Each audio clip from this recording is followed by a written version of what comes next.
All right, another argument in support of ethical egoism, oftentimes called the altruism is impossible argument.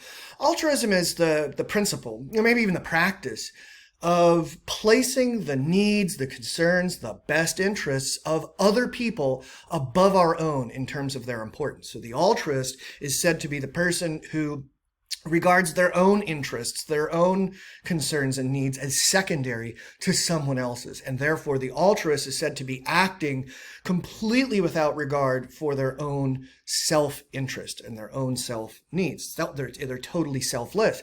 And the person that makes the altruism is impossible argument is going to come at this in two different ways. They're going to ask the question, can we really know and advocate for the interests of others? Okay, so there's two issues here.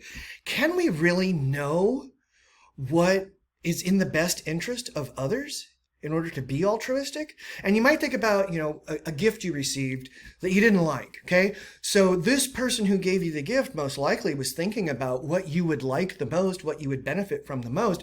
But if it was a lousy gift, you're thinking, wow, they really don't know my best interests. I do. I know what I would have wanted as a gift. And the person that's making this altruism is impossible argument is going to rely on a similar kind of principle here, that individual people typically know better than others what their best interests are. And it's really difficult for us to know with any reliability what's in the best interest of others. And even if we do, is it really possible to advocate for the best interests of others without actually advocating for our own best interests? In other words, is it really possible for me to put my own best interests aside and selflessly advocate for this other person or this other group of people? And the altruism is impossible arguer is going to say, no, you're always motivated at some level, even if it's kind of hidden from you psychologically.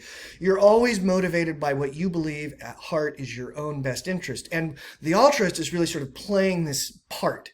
They're pretending that the other person's interests matter more than their own interests do. But really what's going on is they think it is in their best interest to pretend that this other person's interests are more important than their own interests. Okay, so with those kinds of assumptions in mind, let's look at the argument. Premise number one.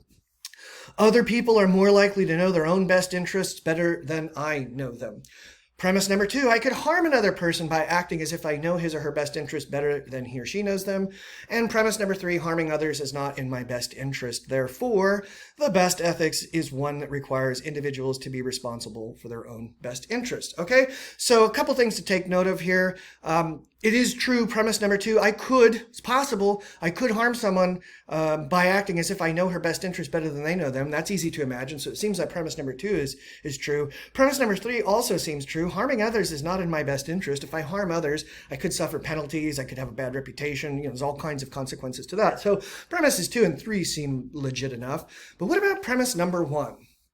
Is it really the case that other people are more likely to know their own best interests better than I know them? And there's an important qualification that we need to make here, and we need to keep in mind as we evaluate all of the moral arguments that we look at. When we talk about other people, we are talking about psychologically healthy, free adults.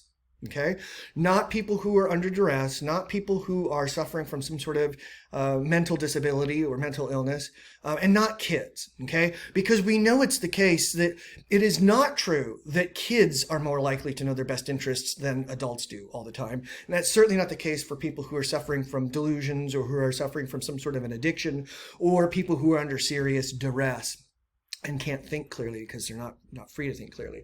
Okay, so now we look back at this premise, knowing what other people refers to. Is it really the case that other people are more likely to know their own best interests than I know them? I don't know. Can we say that that's the case always? Or even most always? Or is it the case that we oftentimes rely on others to help us see what our own best interests are? So maybe that's a challenge we could make to this premise. But really, I think the weakness of this particular argument is the conclusion. Because even if it's true that other people are more likely to know their own best interests than I know them, and I don't want to harm other people, and I could do so, that doesn't necessarily seem to lead with logical necessity to the conclusion that the best ethics is the one that requires individuals to be responsible for their own best interests. Maybe all of the other principles can be true, but there's some other ethic that is implied by them, and we'll look at one of those in our next thought primer. Okay? So that might be how we challenge the altruism is impossible argument.